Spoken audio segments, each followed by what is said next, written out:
ఈరోజు వీడియోలో పాలిటీలో రాజ్యాంగం ప్రాముఖ్యతను గురించి తెలుసుకుందాం. ఒకటి, ప్రపంచంలో రాజ్యాంగం అనే భావనను మొదటిసారిగా ప్రతిపాదించిన వారు. ఒకటి Socrates, 2 Plato, 3 Aristotle, 4 J S Mill. Answer 3 Aristotle. Aristotle Greek దేశస్థుడు. ప్రపంచ విజేత కావాలనుకున్న అలెగ్జాండర్ గురువు. అరిస్టాటిల్ పాలిటిక్స్ అనే గ్రంథాన్ని రాయడానికి ముందు సుమారు 158 సమకాలీన రాజ్యాంగాలను పరిశీలించారు. 2 కాన్స్టిట్యూషన్ అనే ఆంగ్ల పదము కాన్స్టిట్యూటియో అనే ఫ్రెంచి పదము, కాన్స్టిట్యూషనిజం అనే లాటిన్ పదము నుంచి ఉద్భవించింది. కాన్స్టిట్యూషియో అంటే టు ఎస్టాబ్లిష్ అంటే వ్యవస్థాపించడం అనే అర్థం. అయితే కాన్స్టిట్యూషనిజం అంటే అర్థం 1 స్థాపించు, 2 పొందుపరచడం, 3 నెలకొల్పడం, 4 ఏదీ కాదు. ఆన్సర్ 1 స్థాపించు. రాజ్యాంగం ఒక మౌలిక శాసనం, మౌలిక చట్టం. రాజ్యంలో రాజ్యాంగం అత్యున్నత చట్టం. ఒక దేశంలో రాజకీయ కార్యకలాపాలను క్రమబద్ధం చేసే ముఖ్యమైన నియమాల సముదాయమే రాజ్యాంగం.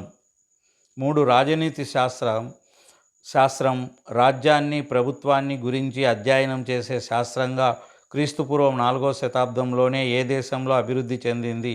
1 Greek, 2 Roman, 3 Persian, 4 Mesopotamia. Answer 1 Greek దేశం. గ్రీకు దేశంలో అరిస్టాటిల్ రాజనీతి శాస్త్ర అభివృద్ధికి కృషి చేశారు. ఈయనను రాజనీతి శాస్త్ర పితామహుడు, ఫాదర్ ఆఫ్ పొలిటికల్ సైన్స్ అని అంటారు.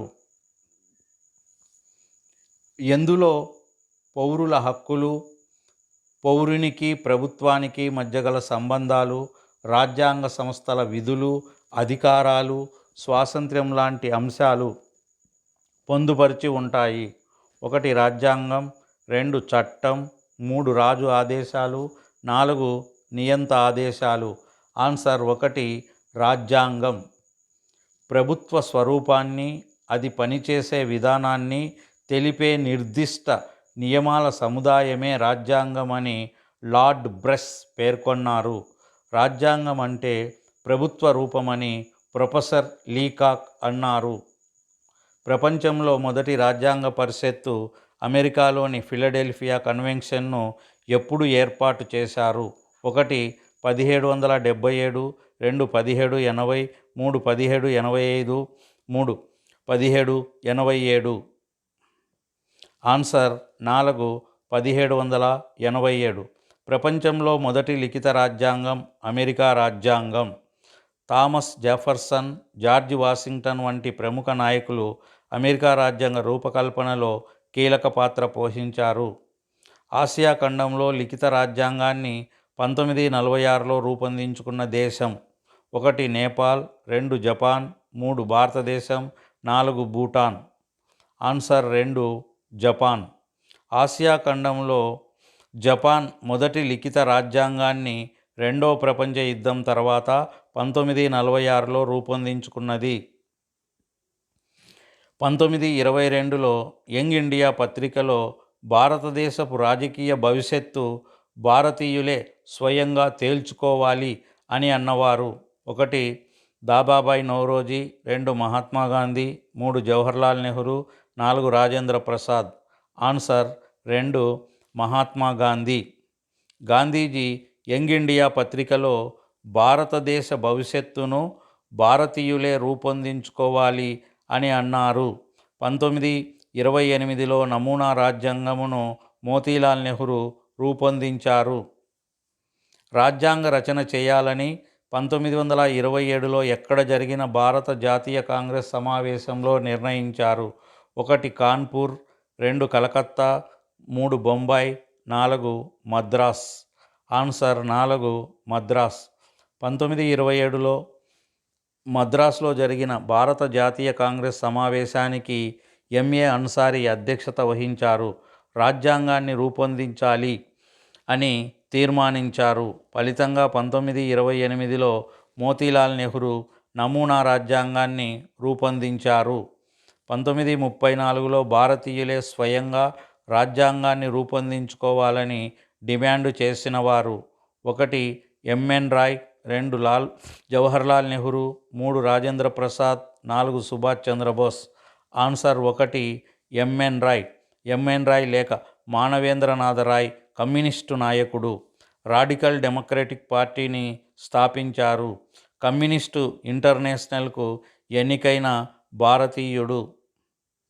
ప్రపంచంలో ఎక్కువ కాలం 1891-1900 మధ్య 9 సంవత్సరాలు రూపొందించుకున్న రాజ్యాంగం ఏది? 1 ఆస్ట్రేలియా, 2 కెనడా, 3 దక్షిణాఫ్రికా, 4 అమెరికా. Answer 1 Australia. ఆస్ట్రేలియా రాజ్యాంగాన్ని రూపొందించడానికి 9 సంవత్సరాల కాలం పడితే అమెరికా రాజ్యాంగం కేవలం 4 నెలలలోనే రూపొందించారు. దక్షిణాఫ్రికా రాజ్యాంగం 11 నెలల 5 రోజుల్లో రూపొందించారు. బ్రిటిష్ ప్రభుత్వం భారతదేశానికి రాజ్యాంగం అనే భావనను దేని ద్వారా అంగీకరించింది? 1 సైమన్ కమిషన్ సూచనతో, 2 భారత ప్రభుత్వ చట్టం 1919 ద్వారా, 3 1935 భారత ప్రభుత్వ చట్టము ద్వారా, 4 1940 ఆగస్టు ఆఫర్ ద్వారా. ఆన్సర్ 1940 ఆగస్టు ఆఫర్ ద్వారా. 1940 ఆగస్టు 8న ఆగస్టు ప్రతిపాదనను అప్పటి వైస్రాయ్ లిన్ లితిగో ప్రకటించారు. రెండో ప్రపంచ యుద్ధంలో భారతీయుల సహకారం కోసము లిన్ లితిగో ఈ ప్రతిపాదన చేశారు. రాజ్యాంగ పరిషత్తు ఏర్పాటు చేసుకోమని సూచించినది: 1 1784 పిట్ ఇండియా చట్టం, 2 1909 ఇండియన్ కౌన్సిల్ల చట్టం, 3 1942 క్రిప్స్ మిషన్, 4 1947 భారత స్వాతంత్ర్య చట్టం. Answer 3 1942 క్రిప్స్ machine. 1942 మార్చిలో బ్రిటిష్ మంత్రివర్గంలోని సర్ స్టాఫర్డ్ క్రిప్స్ రాయబారిగా భారతదేశానికి వచ్చి భారతీయులు రెండో ప్రపంచ యుద్ధంలో పాల్గొంటే భారతదేశానికి స్వయం ప్రతిపత్తి కల్పిస్తామని పేర్కొన్నాడు. రాజ్యాంగ పరిషత్తు ఏర్పాటును గురించి మొదటిసారిగా పేర్కొనడం జరిగింది. క్రిప్స్ రాయబారాన్ని గాంధీజీ పోస్ట్ డేటెడ్ చెక్కుగా విమర్శించారు. అయితే Jawaharlal Nehru on crossing the bank అనే పదాన్ని సూచించారు. నేపాల్లో మధ్యంతర రాజ్యాంగాన్ని ఏ సంవత్సరం రూపొందించారు? 1 2007, 2 2008, 3 2009, 4 2010. ఆన్సర్ 2007. ప్రపంచంలో ఏకైక హిందూ రాజ్యం నేపాల్. అయితే తర్వాత నేపాల్ లౌకిక రాజ్యంగా రూపొందింది. హిమాలయ రాజ్యంగా నేపాలు పేరు పొందింది. భారతదేశానికి సంబంధించి మొదటి లిఖిత రాజ్యాంగంగా దేనిని చెప్తారు? 1 1773 రెగ్యులేటింగ్ చట్టం, 2 1784 పిట్స్ ఇండియా చట్టం, 3 1813 చార్టర్ చట్టం, 4 1833 చార్టర్ చట్టం. ఆన్సర్ 1 1773 రెగ్యులేటింగ్ చట్టం. 1773 రెగ్యులేటింగ్ చట్టం ద్వారా బెంగాల్ గవర్నర్ పదవిని గవర్నర్ జనరల్ ఆఫ్ బెంగాల్గా మార్చారు. గవర్నర్ జనరల్ ఆఫ్ బెంగాల్ అయిన మొదటి వ్యక్తి వారన్ హేస్టింగ్స్. ఈ చట్టము ద్వారా కలకత్తాలోని పోర్ట్ విలియంలో 1774లో సుప్రీంకోర్టు ఏర్పాటు చేశారు. భారత రాజ్యాంగ రచనపై అత్యంత ప్రభావం చూపిన చట్టం ఏది? 1 1892 ఇండియన్ కౌన్సిల్ చట్టం, 2 1909 ఇండియన్ కౌన్సిల్ చట్టం, 3 1919 భారత ప్రభుత్వ చట్టం, 4 1935 భారత ప్రభుత్వ చట్టం.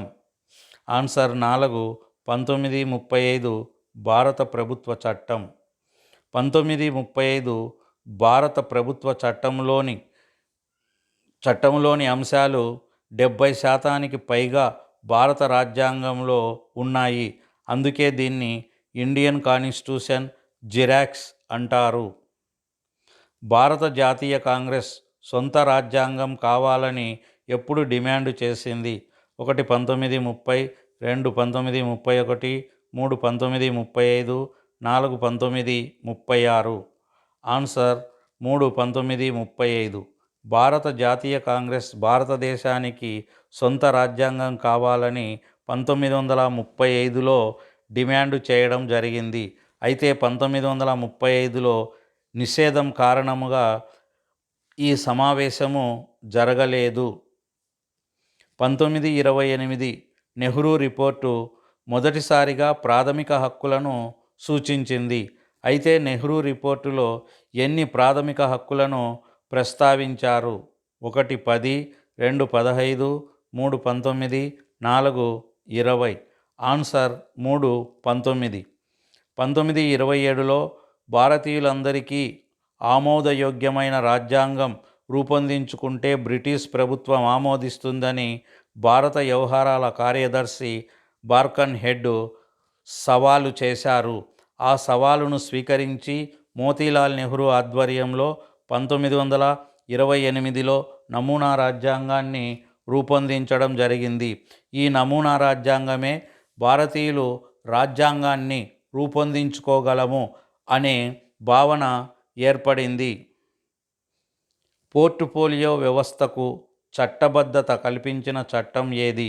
1 1858 భారత ప్రభుత్వ చట్టం, 2 1861 ఇండియన్ కౌన్సిల్ చట్టం, 3 1892 ఇండియన్ కౌన్సిల్ చట్టం, 4 1909 ఇండియన్ కౌన్సిల్ చట్టం. ఆన్సర్ 2 1861 ఇండియన్ కౌన్సిల్ చట్టం. 1861 ఇండియన్ కౌన్సిల్ చట్టం చేసినప్పుడు వైస్రాయ్ కానింగ్ ఈ చట్టము ద్వారా 1862లో కలకత్తా, మద్రాస్, బొంబాయిలలో హైకోర్టులను ఏర్పాటు చేశారు. ఈ చట్టము ద్వారా మొదటిసారిగా ప్రాతినిధ్యం కల్పించే సంస్థలను అంటే శాసన తరహా సంస్థలను ఏర్పాటు చేశారు. ఏ చట్టము ద్వారా లండన్లో భారత హై కమిషనర్ నియామకం జరిగింది? 1 1892 ఇండియన్ కౌన్సిల్ చట్టము, 2 1909 ఇండియన్ కౌన్సిల్ చట్టము, 3 1919 భారత ప్రభుత్వ చట్టం, 4 1935 భారత ప్రభుత్వ చట్టం.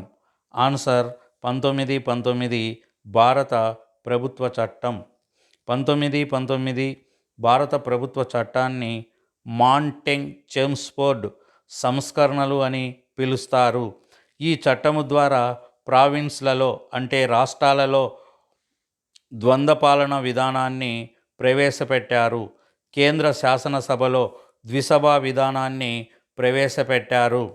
కేంద్ర బడ్జెట్ నుంచి రాష్ట్ర బడ్జెటును, రైల్వే బడ్జెటును ఈ చట్టము ద్వారా వేరు చేశారు.